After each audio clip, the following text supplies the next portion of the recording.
Good evening, Kois. Bale, ang gagawin ko ngayon ay mag-improvise sa isang Bluetooth speaker. Lagyan ko ito ng maraming battery para matagal maglobat. Ang brand pala nito ay Eisenhower. Nabili ko ito last 2 years. E-on ko para makita nyo ang kanyang appearance. Isa lang kasi ang battery nito. Once pag maglobat ay hindi mo na magagamit. Kailangan mo isaksakunit sa kuryente. Paano kung walang kuryente ay hindi na magagamit? Kaya nag-order ako sa Shopee ng battery. 7.4 volts 400 milliamps per hour. 5 pieces lahat ang in-order ko kasi yung ilalagay natin na switch ay rotary switch with 6 position with 2 poles.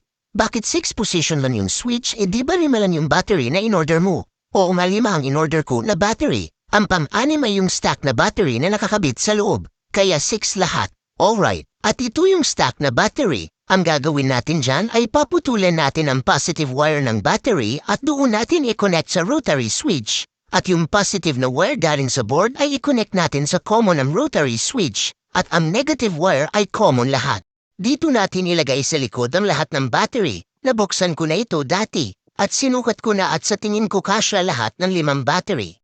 Malaki pa ang bakante sa loob ng speaker. Tara umpisahan na natin gawin yung pag-improvise sa linya ng battery. Nakalabas na rin ang 2 red na wire na positive connection, yung isang red wire ay sa stack na battery at yung isang red na wire ay papunta sa charge and circuit board ng power supply at ang black wire ay negative connection.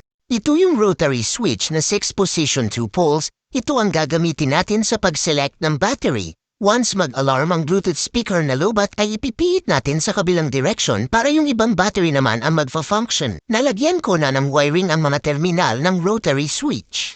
Red lahat ng wire para hindi tayo malito.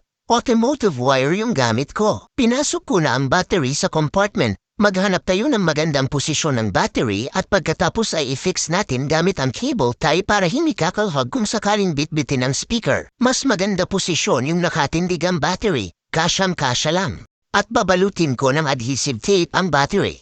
Ibuo ko pagbalot para maging isa na lang kung titingnan. At yan nakabalot na ang battery. Ang next kong gagawin ay putulin ang connector ng battery yung kulay puti.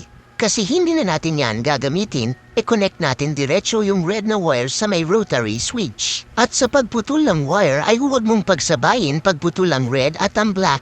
Tiyak yan ay yan mag-spark. Kumuha rin ako ng shrinkable tube para gawin natin pambalot sa connection ng wire. Maganda itong shrinkable tube na ito kasi ready-made na at klase-klase ang sizes. Magagamit talaga lahat.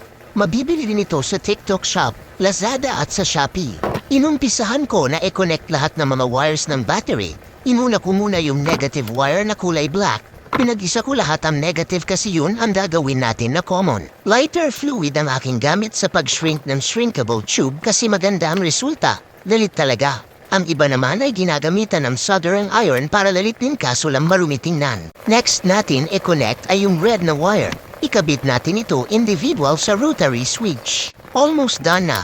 Subukan natin pa-underin kung okay ba. Testing, power switch on. Yun o gumana talaga yung improvise ko sa battery. Subukan naman natin ipihit yung selector switch. Battery 2 on, battery 3 on, battery 4 on, battery 5 on, battery 6 on. I-fix natin yung battery sa compartment. Talian natin ang cable tie. Tapos na ma-fix yung battery sa compartment, isara na natin yung cover. May 6 pala na screw dito na ilalagay natin. Gamitan ko ulit ng power tools para mabilis. At ibalik rin natin ang Allen screw dito sa top cover ng control niya. Subukan natin ulit i-on ang Bluetooth speaker. Yun o gumana talaga. E-select natin yung rotary switch sa ibang battery. Yun o gumana din. Subukan natin i-charge kung may power charging indicator ba. Yun o nag-charge din. Ayos na ito. Suses. Sa tingin ko ay goods na ito. Na. Sa gustong magpagawa nito ay i-message lang niyo po ako. Salamat. Kois El Yuri TV. Follow, like and share.